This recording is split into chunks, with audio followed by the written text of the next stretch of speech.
நீ வந்து ஜாதி வெறி பிடிச்சிவ, இன்னொரு ஜாதியில் எதனா ஒன்று நடந்துச்சுன்னாக்கா உங்கள் ஜாதிக்காருக்கு அநியாயம் நடந்துச்சுன்னா மட்டும்தான் நீங்கள் வீடியோ போடுற, இல்லைன்னா போட மாட்டேங்கிற, ஜாதி வெறி பிடிச்சிவ அப்படின்னு சொல்லி கேட்குறீங்க. அப்படிலாம் கிடையாது. நீங்கள் மென்ஷன் பண்ண அதே ஃபோட்டோ உங்கள் ஐடியோடு நான் சேர்த்து போட்டிருக்கேன். எந்த ஜாதியில் தப்பு பண்ணாலும் சரி, ஃபஸ்ட்டு ஜாதி இல்லை, ஆண் ஜாதி பெண் ஜாதி அவ்வளோதான். ஜாதி பார்க்காதீங்க. எங்கேயாச்சும் ஒரு ஆக்சிடென்ட் ஆச்சுன்னா ஜாதி பார்த்து அது உதவ மாட்டாங்க. சுட்டு தள்ளுங்க.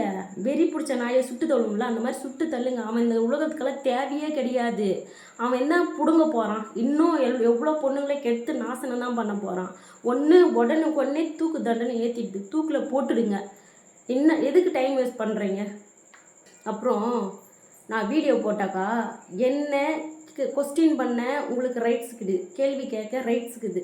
ஏம்மா இப்படி போட்டேன், ஏன் இப்படி பண்ணேன், என்ன எதுன்னு விவாதம் பண்ணுறதுக்கு கரெக்டாக இருக்கும். ஆனால் என்ன அசிங்கமாக பேசி எங்கள் அப்பா, எங்கள் அம்மா, எங்கள் வீட்டுக்கார் எல்லாருமே அசிங்கமாக பேசுகிறதுக்கு யாருக்கும் ரைட்ஸு கிடையாது.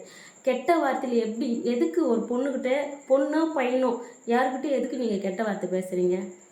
கெட்ட வார்த்தை பேசினா அவங்க அடங்கிடுவாங்கன்னு சொல்லி பார்க்குறீங்களா?